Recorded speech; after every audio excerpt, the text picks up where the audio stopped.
जय हिंद मेरे प्यारे साथियों, आ गया है आपका सखा जलंधर पासवान आप लोगों के लिए लेकर के class 10th English poetry chapter 1 यानी डस्ट ऑप्शनों का फुल हिंदी एक्सप्लेनेशन। जिसके अंतर्गत मैं आपको इस चैप्टर के एक लाइन का हिंदी एक्सप्लेनेशन बताने के साथ साथ जो भी कठिन वर्ड्स रहेंगे उनका हिंदी अर्थ भी बताऊंगा, ताकि आपको इस चैप्टर का हिंदी एक्सप्लेनेशन अच्छे से समझ आ जाए। इसके अलावा हम लोग डस्ट ऑप्शनों क्लास 10 का सेंट्रल आइडिया भी पढ़ेंगे, जो कि एग्जाम के पॉइंट ऑफ व्यू से काफी इंपॉर्टेंट रहता है। साथ ही इस चैप्टर का poetic device, rhyming scheme, theme, summary, जो भी इस चैप्टर से संबंधित अन्य रिसोर्सेस हैं उन सभी को मैं आपको स्टडी मटेरियल के रूप में प्रोवाइड करा दूंगा, ताकि आपको ये चैप्टर अच्छे से तैयार हो जाए। इस चैप्टर का नाम है डस्ट ऑफ स्नो, जिसका हिंदी अर्थ होगा बर्फ के कण। डस्ट का मतलब होता है धूल या कण, यहाँ पे हम लोग डस्ट का अर्थ कण से लगाएंगे, और स्नो का मतलब होता है बर्फ, तो हो गया बर्फ के कण। इसको आप लोग हिम कण भी बोल सकते हैं एक शब्द में चाहे तो। स्नो का मतलब हिम या बर्फ होता है, बर्फ और हिम एक ही होता है, तो आप लोग चाहें तो इसका हिंदी हिम कण पढ़ सकते हैं या फिर बर्फ के कण।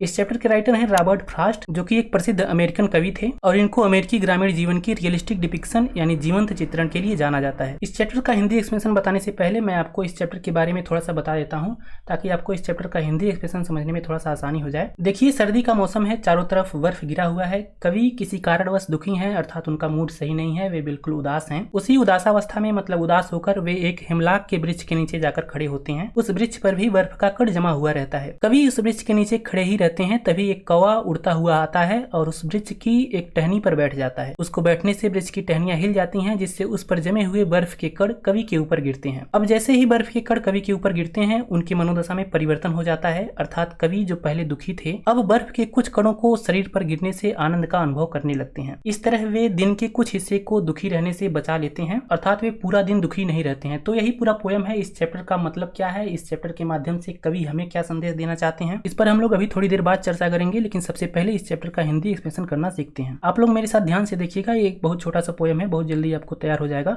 The way a crow shook down on me the dust of snow from a hemlock tree. The way, जिस तरीके से, एक क्रो, एक कौवा। वे का मतलब होता है तरीका या रास्ता, मार्ग। यहाँ पे हम लोग इसका अर्थ लगाएंगे तरीके से, यानी जिस तरीके से एक क्रो यानी एक कौवा सूक डाउन ऑन मी यानी मुझ पर, सूक डाउन हिलाकर गिरा दिया या फिर झकझोर कर गिरा दिया। सेक का सेकंड फॉर्म है सूक, और सूक का मतलब होता है हिलाया, डाउन मतलब नीचे, तो सूक डाउन का मतलब हो जाएगा किसी चीज को हिलाकर या फिर झकझोर कर नीचे गिरा देना। तो यहाँ पर हम लोग सूक डाउन का अर्थ लगाएंगे हिलाकर या फिर झकझोर कर गिरा देने से। इस कवि ने अब क्या गिरा दिया, यहाँ पर राइटर ने लिखा है, यहाँ पे देखिए, द डस्ट ऑफ स्नो, बर्फ के कणों को। और कहाँ से गिरा दिया, फ्रॉम ए हिमलॉक ट्री, एक धतूरे के वृक्ष से। हिमलॉक का मतलब होता है धतूरा, और ये एक पॉइजनस ट्री है, मतलब एक जहरीला पौधा है। मतलब हो जाएगा the way a crow shook down on me the dust of snow from a hemlock tree, यानी जिस तरीके से एक कौवे ने हिमलॉक के ट्री से या फिर धतूरे के वृक्ष से डस्ट ऑफ स्नो यानी बर्फ के कुछ कणों को या फिर बर्फ के कणों को हिलाकर मुझ पर गिरा दिया। हैज गिवन माई हर्ट, इसने मेरे हृदय को प्रदान किया या फिर इसने मेरे हृदय को दिया। क्या दिया, ए चेंज ऑफ मूड, मतलब मन स्थिति में, ए चेंज यानी एक बदलाव। मूड का मतलब होता है मनोस्थिति, मतलब इसने मेरे हृदय के मनोस्थिति में ए चेंज यानी एक बदलाव दिया। एंड सेव्ड, और बचा लिया, सम पार्ट, कुछ हिस्से को या फिर कुछ भाग को, ऑफ ए डे, एक दिन का, आई हैड रूड, जिसे मैं बर्बाद कर रहा था। रूट का मतलब होता है बर्बाद करना या फिर नष्ट करना। मतलब राइटर बता रहे हैं कि जो ये घटना घटित हुई, इस स्टांजा में जो बता रहे हैं कि हिमलॉक के ट्री से कौवे के द्वारा उसके टहनियों को हिलाकर उस पर जमे हुए बर्फ को कवि के ऊपर गिरा देना, ये जो घटना घटित हुई, इसने कवि के मूड में यानी कवि की मनोदशा में एक बदलाव दिया, और उन्होंने दिन के कुछ हिस्से को बर्बाद होने से बचा लिया। यहाँ पे लिखा गया है, has given my heart a change of mood and saved some part of a day I had rued, मतलब इसने मेरे हृदय के मनोदशा में एक बदलाव दिया या फिर एक बदलाव प्रदान किया, और मेरे दिन के कुछ हिस्से को बर्बाद होने से सेव्ड यानी बचा लिया। एकदम छोटा सा पोयम है, एक बार इसको फिर से रिवाइज करता हूँ।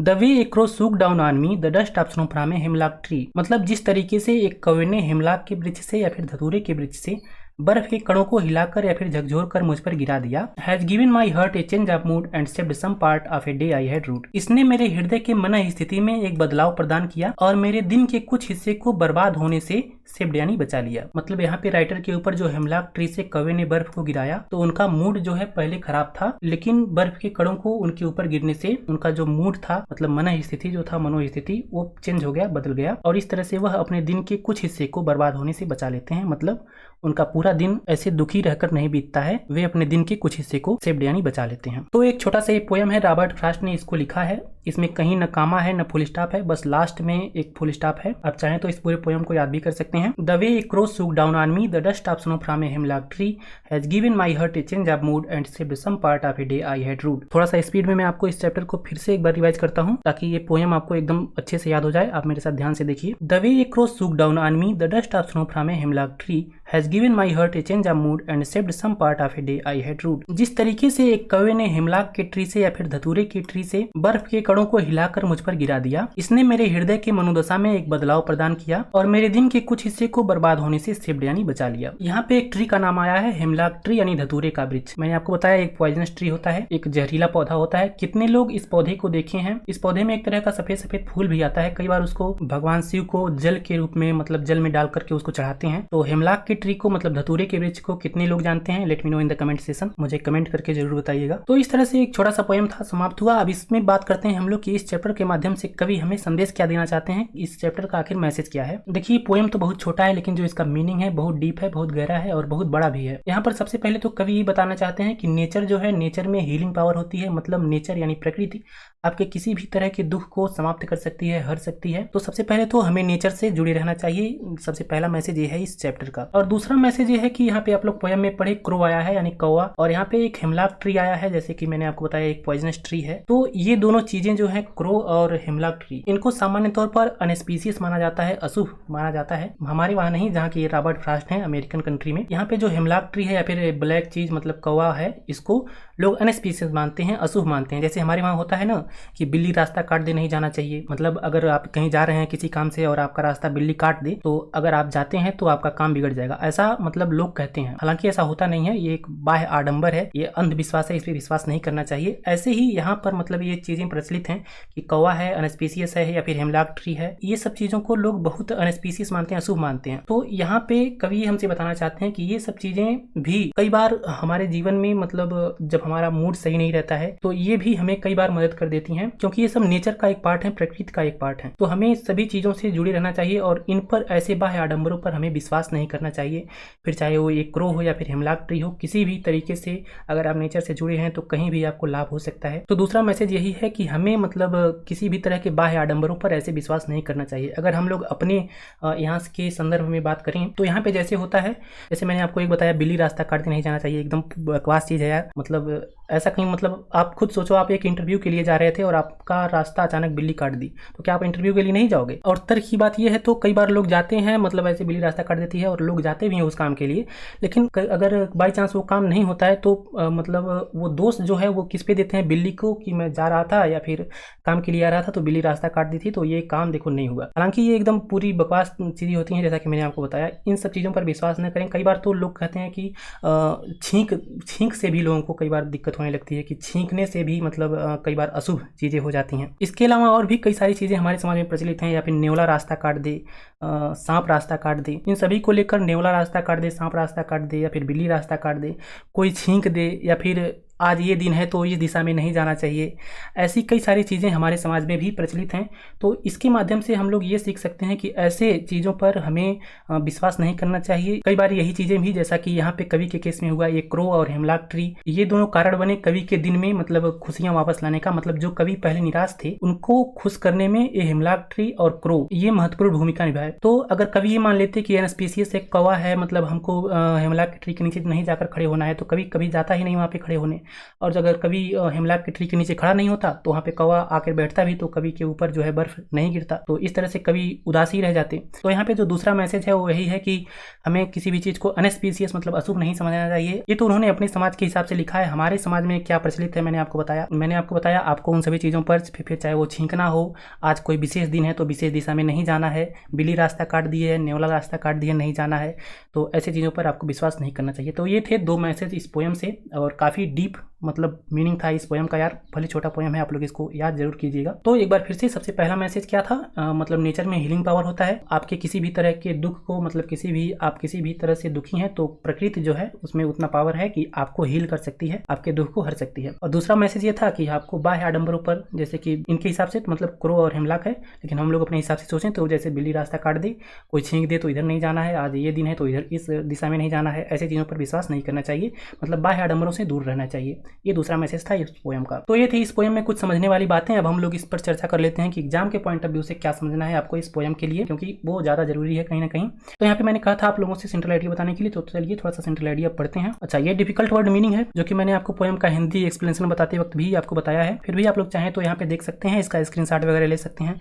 वे का मतलब तरीका या रास्ता, मैनर। वे का मतलब यहाँ पे वो पाथ वाला नहीं है, PATH, यहाँ पे पाथ वाला जिस पे हम लोग चलते हैं वो रास्ता नहीं है, ये तरीका है, मैनर, किसी काम को करने का कोई रास्ता, कोई उपाय। तो वे का मतलब तरीका या रास्ता, मैनर। हैज गिवन का मतलब प्रोवाइडेड, प्रदान किया। चेंज का मतलब अलिटरेशन यानी परिवर्तन। मूड का मतलब स्टेट ऑफ माइंड, मनोदशा। सेव्ड का मतलब एस्केप्ड यानी बचाया। रूट का मतलब हेल्ड इन रिग्रेट, मतलब दुख में रहना।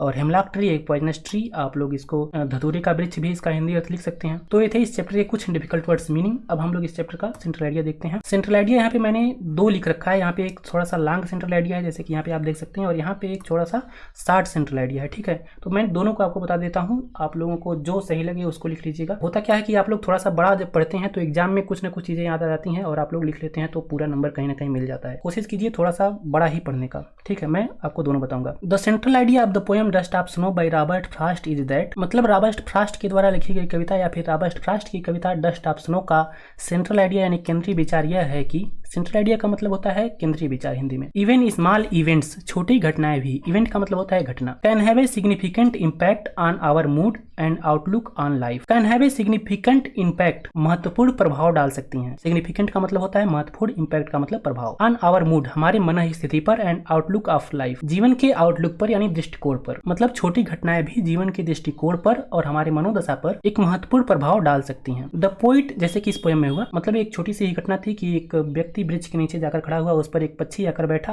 और उसको बैठने से वृक्ष की टहनियां हिली और उस पर जो बर्फ थे वो कवि के ऊपर गिर गए। तो एक मतलब छोटा सा इवेंट है जो कहीं भी हो सकता है। तो यहाँ पे इसका सेंट्रल आइडिया यहीं से शुरुआत होता है कि कई बारी छोटी चीजें भी आउटलुक ऑन लाइफ, मतलब जीवन के दृष्टिकोण पर और हमारे मनोदशा पर एक गहरा प्रभाव या फिर एक महत्वपूर्ण प्रभाव डाल सकती हैं। सिग्निफिकेंट का मतलब होता है महत्वपूर्ण और इम्पैक्ट का मतलब होता है प्रभाव। द पोइट अप्रिशिएट्स, कवि प्रशंसा करते हैं। अप्रिशिएट का मतलब होता है प्रशंसा करना। द ब्यूटी ऑफ स्नोफ्लेक्स, बर्फ के टुकड़ों की सुंदरता का। स्नोफ्लेक का मतलब बर्फ का टुकड़ा या फिर बर्फ का कड़ी समझिए। The beauty of dust of snow भी लिख सकते हैं यहाँ पे। विच चेंज्ड, जिसने बदल दिया, हिज मूड, उनके मन स्थिति को या फिर उनके मनोदशा को, एंड सेव्ड और बचा लिया, मेनी प्रीसियस मोमेंट्स, बहुत से बहुमूल्य क्षणों को या फिर बहुत से बहुमूल्य पलों को। प्रीसियस का मतलब बहुमूल्य और मोमेंट्स का मतलब क्षण या पल। फ्रॉम गेटिंग वेस्टेड, बर्बाद होने से। मतलब द पोइट यानी कवि बर्फ के टुकड़ों की प्रशंसा करते हैं जिसने उनके मूड को बदल दिया और बहुत से बहुमूल्य क्षणों को या फिर बहुत से बहुमूल्य पलों को बर्बाद होने से सेव्ड यानी बचा लिया। Just as a crow sweeps away the dust of snow from a hemlock tree, मतलब जस्ट एज, जिस प्रकार एक क्रो, एक कौवा स्वीप्स बहा देता है या फिर भगा देता है। स्वीप्स अवे मतलब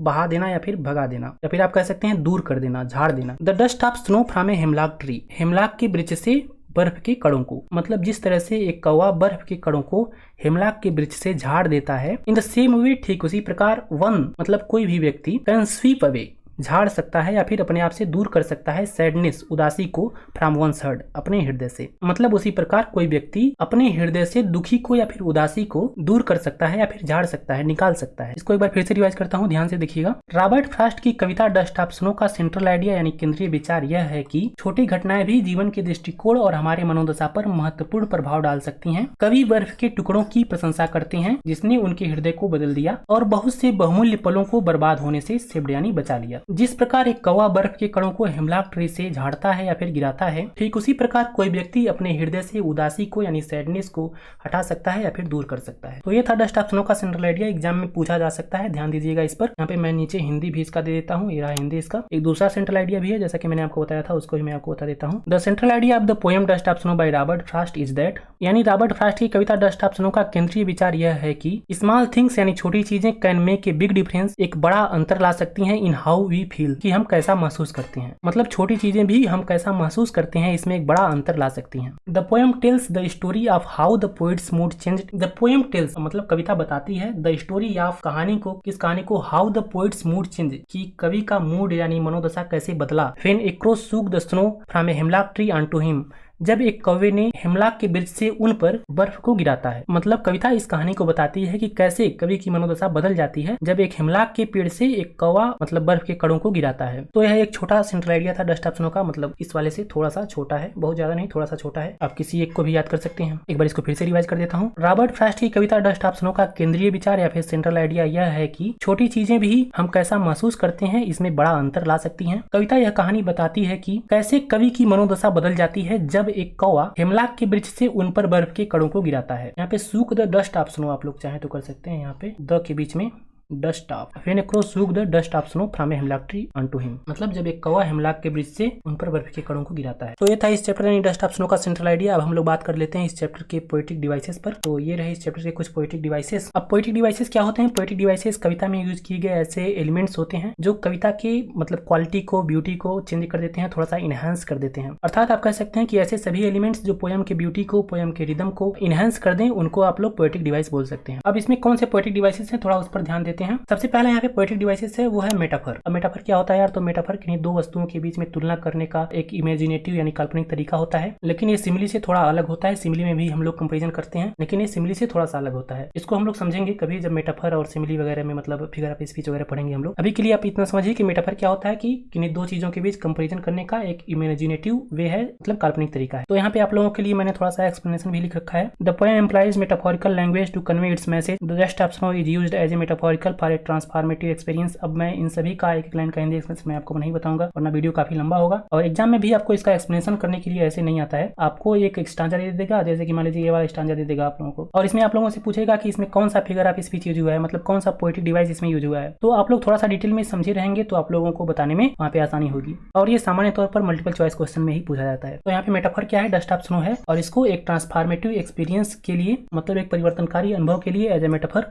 इसमें यूज किया गया है। और ये रिप्रेजेंट क्या करता है? The small and unexpected moment, मतलब छोटी और असंभावित पलों को, असंभावित घटनाओं को इन लाइफ जीवन में। मतलब ये जो डस्ट ऑफ स्नो है ये छोटी और असंभावित पलों को रिप्रेजेंट करता है। तो इसका सबसे पहला पोएटिक डिवाइस क्या था? मेटाफर था, और इसमें डस्ट ऑफ स्नो को एज ए मेटाफर यूज किया गया है। मतलब ये वाली जो लाइन है वो एज ए मेटाफर यूज हुई है इस पोएम में। अब सेकंड वाला जो पोएटिक डिवाइस है वो है इमेजरी। अब इमेजरी क्या होता है? इमेजरी का हिंदी होता है कल्पना या काल्पनिक। अच्छा, मेटाफर का हिंदी होता है रूपक। हिंदी में आप लोग रूपक अलंकार पढ़े होंगे ना, लगभग वही है ये। और इमेजरी का मतलब क्या होता है? कल्पना। यहाँ पे हम लोग लिखेंगे कल्पना। इमेजरी का मतलब होता है कल्पना। तो इसमें इमेजरी कैसी यूज हुआ है इसको जानने से पहले आप लोग थोड़ा सा इमेजरी के बारे में जान लीजिए कि इमेजरी क्या होता है। देखिए, इमेजरी मतलब क्या होता है? कल्पना। जब किसी पोएम को पढ़ने से आपके माइंड में एक विजुअल पिक्चर मतलब क्रिएट हो जाए, जैसे ही आप पोएम पढ़ें तो आपके दिमाग में कुछ विजुअलाइजेशन मतलब विजुअल पिक्चर कुछ क्रिएट हो जाए, तो वहाँ पे इमेजरी होता है। मतलब अगर आप कोई पोएम पढ़ रहे हैं और आपको उस पोएम को पढ़ने से आपके माइंड में कुछ विजुअल क्रिएट हो जा रहा है, तो वहाँ पे इमेजरी होता है। जैसे अगर आप लोग इस पोएम को पढ़ेंगे तो आप लोग देखेंगे the way a crow shook down on me, the dust of snow from a hemlock tree has given my heart a change of mood and saved some part of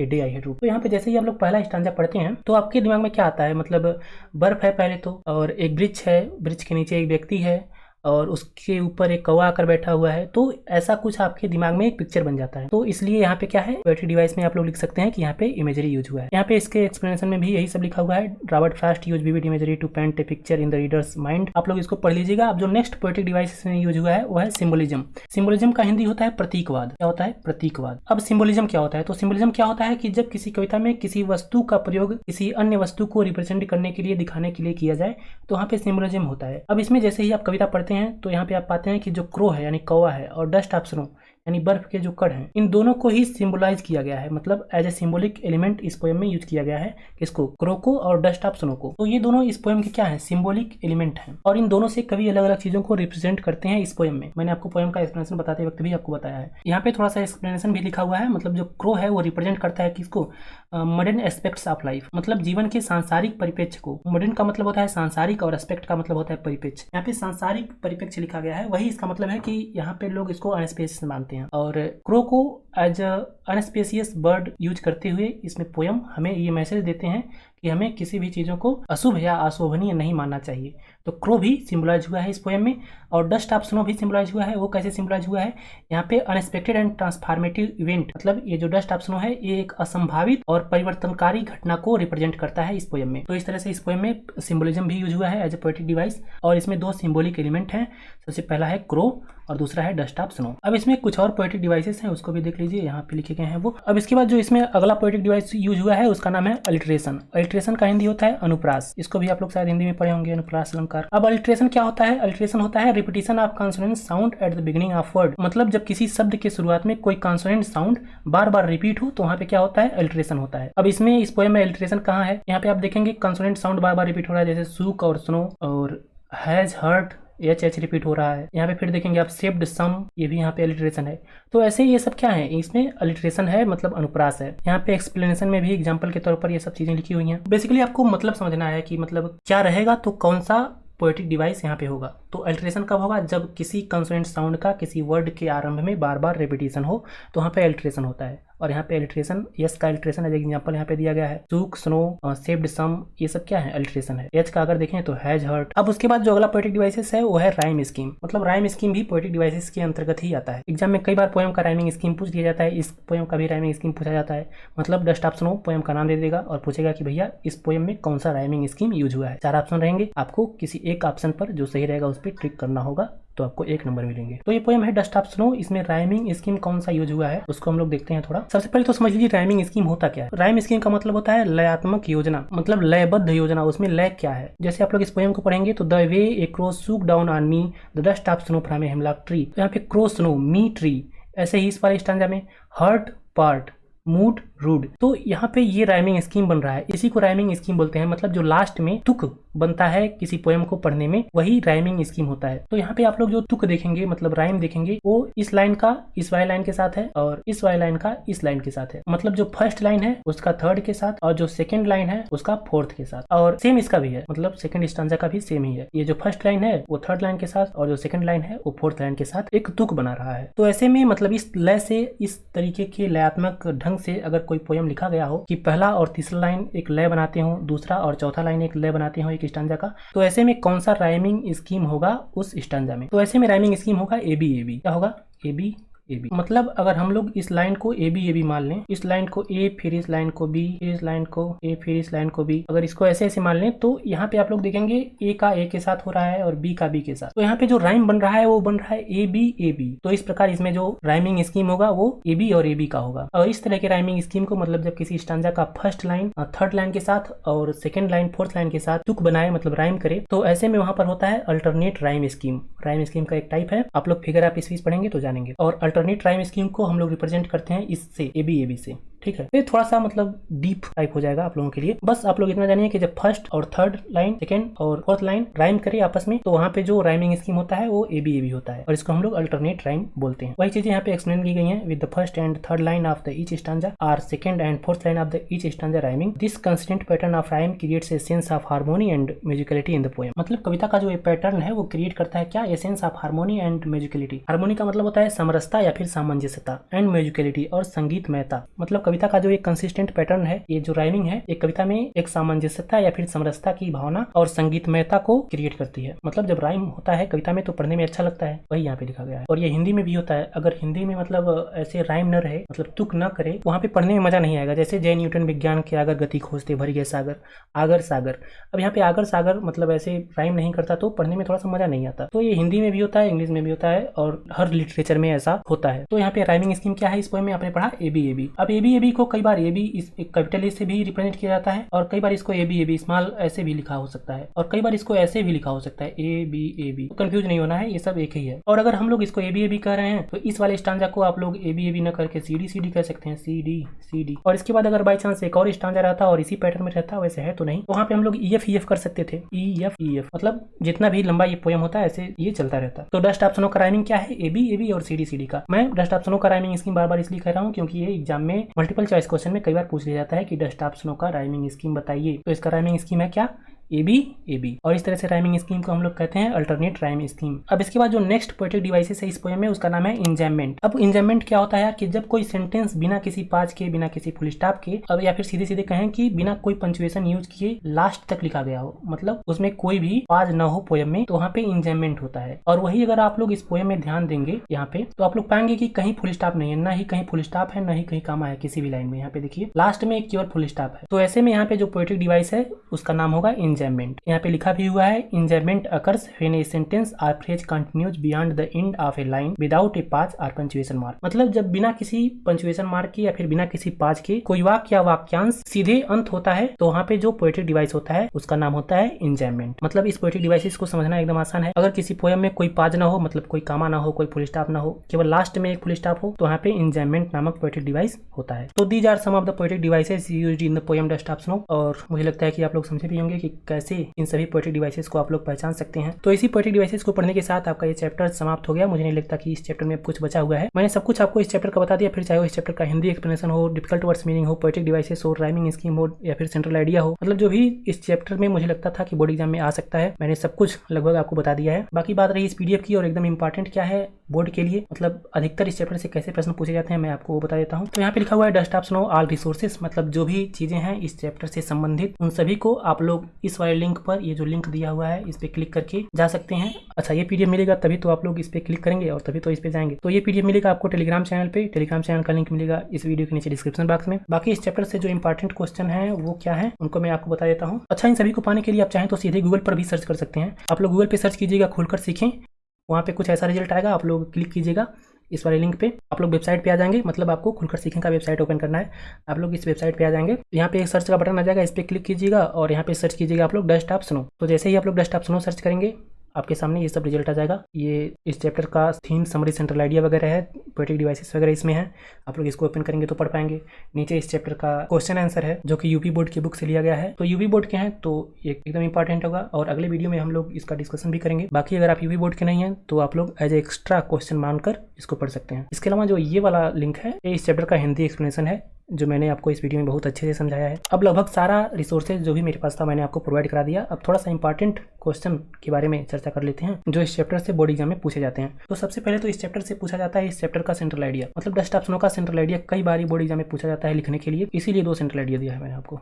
ठीक है, तो आप लोग कोई भी पढ़ सकते हैं। अब कुछ और अगर इंपॉर्टेंट की बात करें तो हो सकता है इस चैप्टर से मल्टीपल क्वेश्चन आए। जैसा कि मैंने आपको बताया कि राइमिंग स्कीम इस चैप्टर क्या है ये पूछ लिया जाता है कई बार। तो इस चैप्टर का राइमिंग स्कीम क्या था ये भी था। और भी ऐसे स्टांजा आ सकता है, पूछ सकता है कि इसमें मतलब कौन सा पोएटिक डिवाइसेस यूज हुआ है। अगर और कुछ क्वेश्चन का बात करें तो ये पूछ सकता है कि इसमें कवि का मूड कैसे बदल गया, मतलब कवि पहले दुखी थे तो उनका मूड बदल गया तो कैसे बदल गया, ये एक क्वेश्चन बन सकता है। तो ये था आपका पहला poem dust of snow, Hindi में बोले तो बर्फ के कण या फिर हिमकण। इसको लिखा था प्रसिद्ध अमेरिकी कवि रॉबर्ट फ्रॉस्ट ने। मैंने वो सभी चीजें आपको बता दी हैं जो आपके बोर्ड एग्जाम के लिए इंपॉर्टेंट हो सकता है। फिर भी अगर आपको इस चैप्टर से संबंधित कहीं कोई डाउट है तो आप मुझे नीचे कमेंट करके बता सकते हैं, मैं आपको रिप्लाई जरूर करूंगा। इसके अलावा अगर आप वीडियो यहाँ तक देख रहे हैं, मतलब यहाँ तक देखते हुए आ गए हैं, तो इसका मतलब ये है कि आप चीजों को सीखना चाहते हैं, आप एक सीरियस स्टूडेंट हैं और मुझे आपके बारे में पता चल सके इसके लिए आप एक स्पेशल कमेंट कर सकते हैं। थैंक यू भैया। तो आप ये कमेंट कीजिएगा, इससे मुझे पता चल जाएगा कि आप इस वीडियो को यहाँ तक देखे हैं और वहाँ पे मैं आपको रिप्लाई भी करूंगा। तो ये कमेंट जरूर कीजिएगा। साथ ही में अगर आप लोग नोट वगैरह बनाते हैं उस वेबसाइट पे जाकर जो मैंने आपको बताया है ये रही, तो यहाँ पे भी नीचे एक कमेंट सेशन है, ये रहा, इसमें भी आप लोग कमेंट कीजिएगा।